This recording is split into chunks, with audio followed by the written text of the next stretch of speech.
Hi Sagis, how are you guys doing? Welcome to Sagittarius Tarot and another daily oracle reading. Today is the 23rd of October 2023.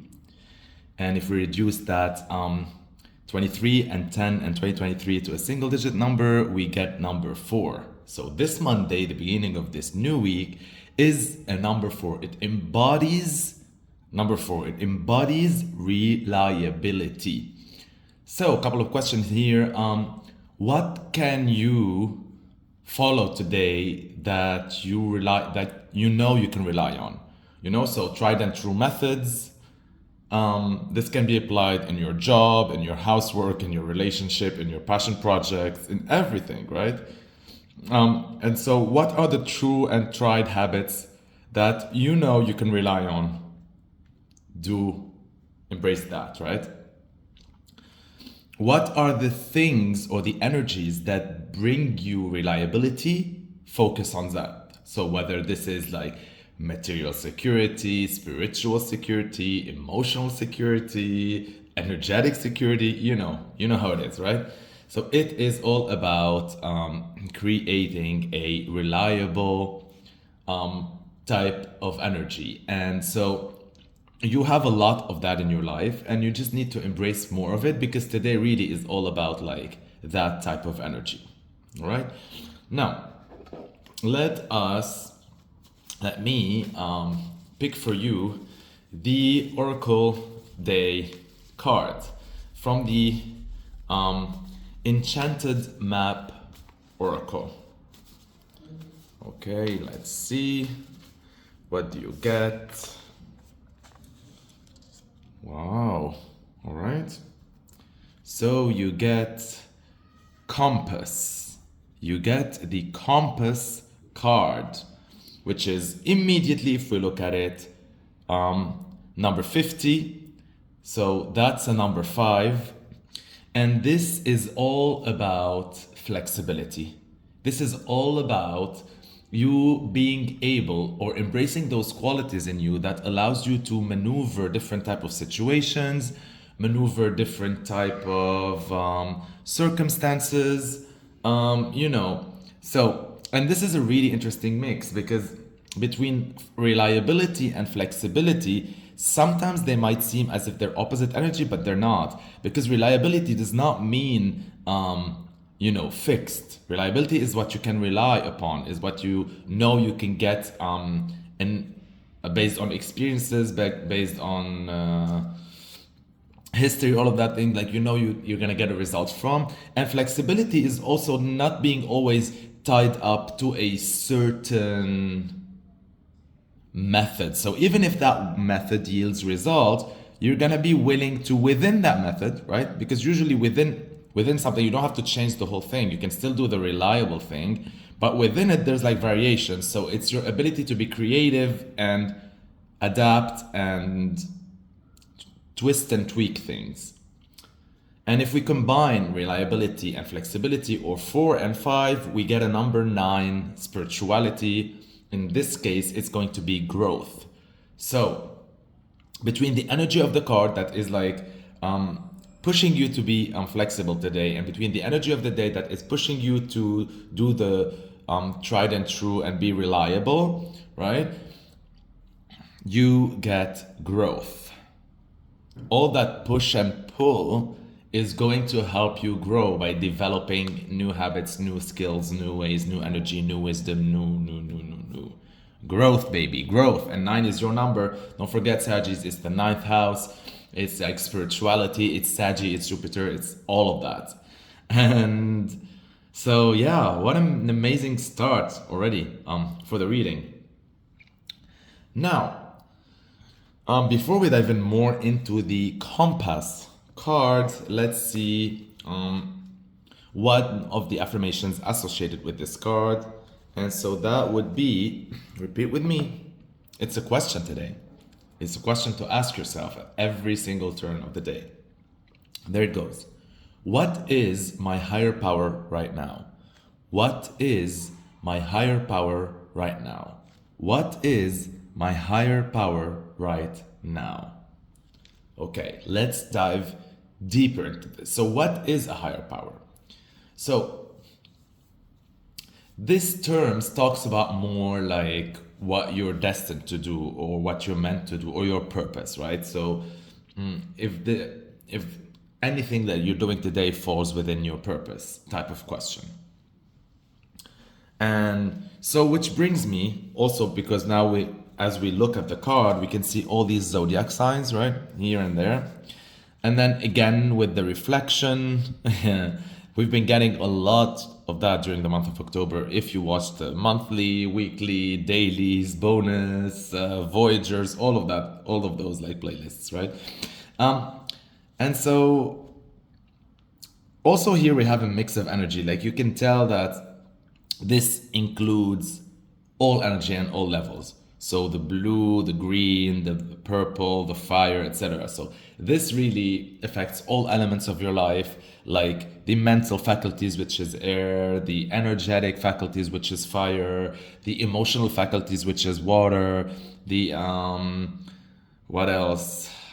The like brown or earthy faculties, which are like, you know, the physical aspects of life and the material aspects of life, and the purple, which is the royal and the spiritual. So basically like really all aspects of life.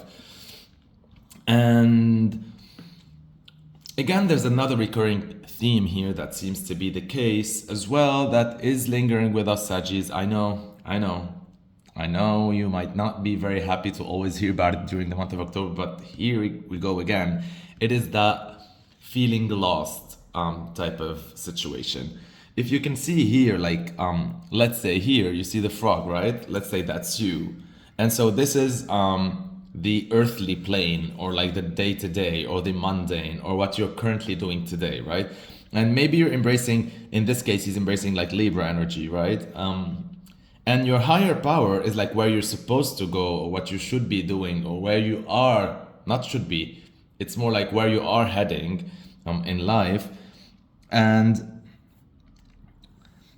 it's, if you look here, right, at the card, it's like a different energy. Like in this case, maybe it's Aquarius or whatever. So the whole point of this is like, it's not that there's two realities currently, but there's like what you're currently doing, what is currently your higher power, and what is usually your higher power. And with all these zodiac signs, this reminds me a little bit like the birth chart, astrologically, your birth chart.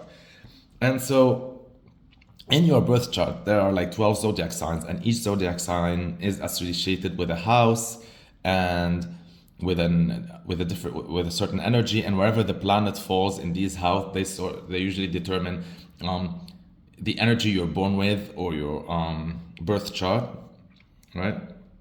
Or natal position. So let's say if a planet is located here, it will be like natally in this house. But then there's also the current weather, the current today, which is usually the planet today, where is it, right? And so it might be like transiting another house, sometimes they meet, and etc.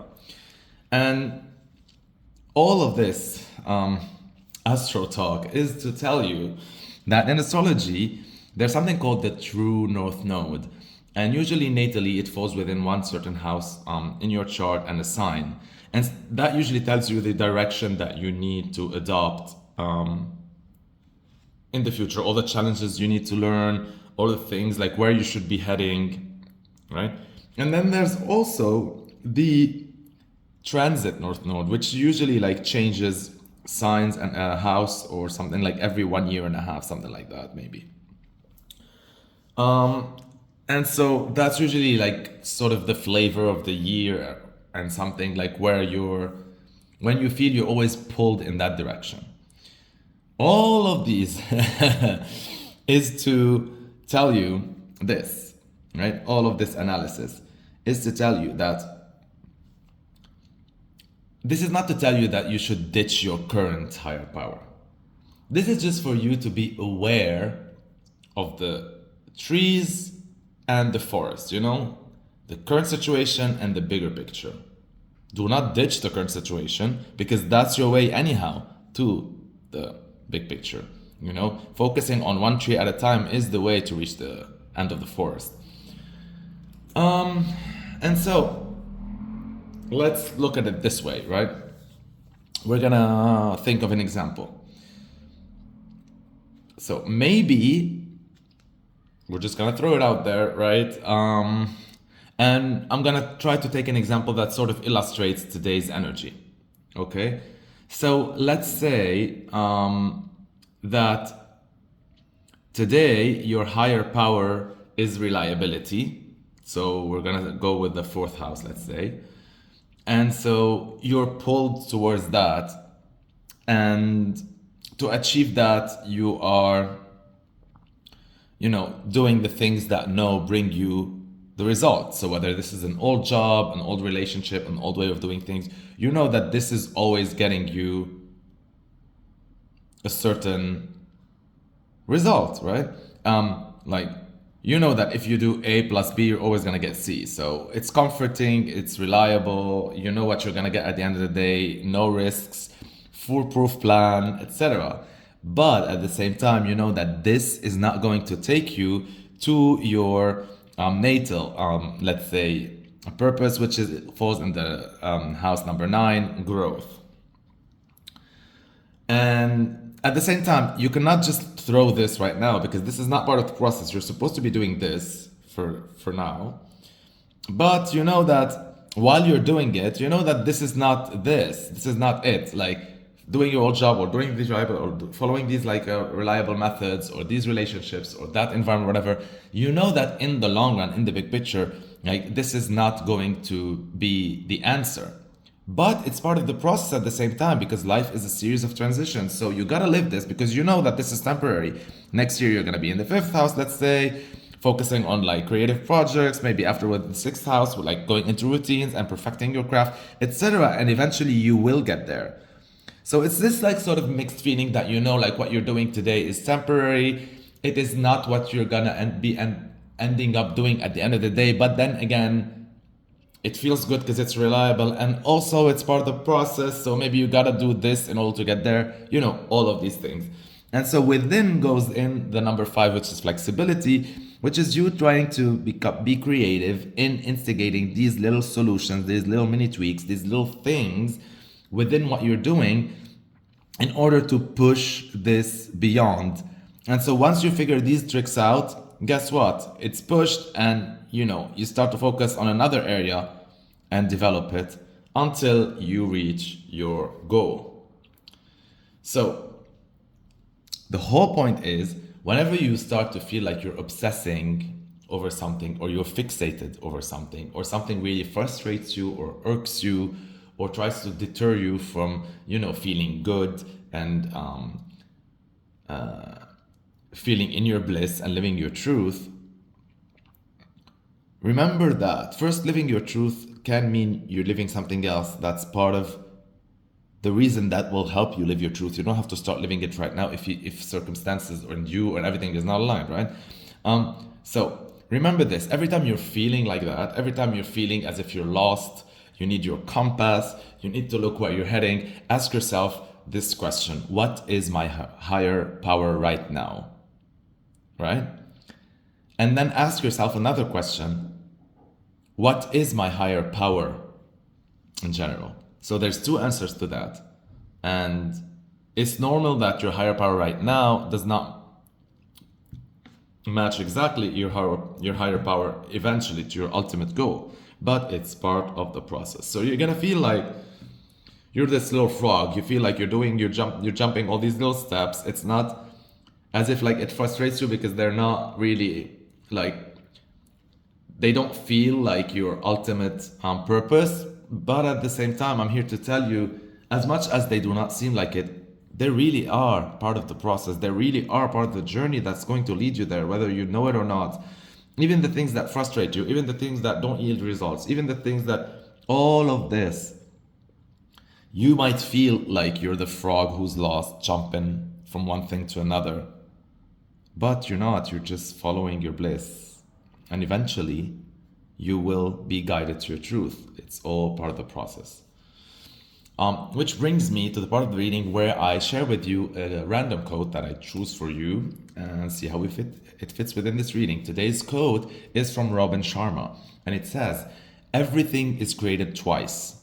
First in the mind, second in reality." So, It really fits perfectly with this reading. Like, it really fits perfectly with this reading because this talks about the power of thought, the power of mind, that things always are created or formed in the mind first before they get to reality. So there's the desire that always creates something. You've got to desire a baby, you've got to desire a car, you've got to desire a job, you've got to desire status, you've got to desire power, you've got to desire wealth, you've got to desire bliss, you've got to desire teaching, you've got to desire learning, you've got to desire all that. And you always start with there, whether you're aware of it or not, you always start with the desire of it. And then you start working towards it. Sometimes it might take you a year, other times 10 years, other times a lifetime. That's your journey. There's no, like, time isn't linear. There's no right and wrong steps there. But what I'm trying to tell you is, like, throughout your life, if you notice all your desires and how your journey was to accomplishing them, and I'm sure you have accomplished a lot of them, right, along the way, you would see that it always started with a simple idea in your mind, a desire to have something that you created in your mind and you saw it. And then somehow you did all these steps that sometimes in the moment don't seem related. And then once your dream is manifested, you're always like, now I see why that happened and this happened because that happened. You know, you make all the links. That's at the end of it. During it, you're feeling like a lost little puppy, or frog in this case. So yeah, remember that the fact that the desire is in your mind, right? That's your higher power ultimately. Now, what is your higher power currently, right now? You might feel lost. Don't focus on that, right? Focus on that, but just don't become fixated with the end result. So let's say if your higher power currently is, let's say, wealth, don't get too focused on the numbers. If your higher power currently is an ideal relationship, don't focus too much on the details of how that relationship is right now and what it feels like. If your higher power currently is seeing the world, don't get stuck into details and numbers of how many you saw, how many you still have left to do, etc. You get what I'm saying? Like, just every time you get so fixated, step out of that energy and think about the ultimate higher power, which usually is higher ideals. So like, so let's say if traveling is the current power, exploration, that feeling of exploring, which can be applied in so many things besides, expressed through many things besides traveling. You can express that locally, internationally, spiritually, mindfully, etc. And so you see what I'm talking about here. There's like these two dualities of reality. And so, yeah, this just got very metaphysical. All right. Okay then, Sagis. I really enjoyed doing this reading for you today. Thank you for all your likes, for all your subscriptions. I really appreciate them. Thank you for all your comments. I love reading them and replying to them and seeing how these readings resonate and translate in your life, and what you have to say and share with me. Thank you for sharing the word about me. Stay blessed, aligned, and connected. This was Sagittarius Tarot. I love you so, so, so much. Happy Monday, y'all.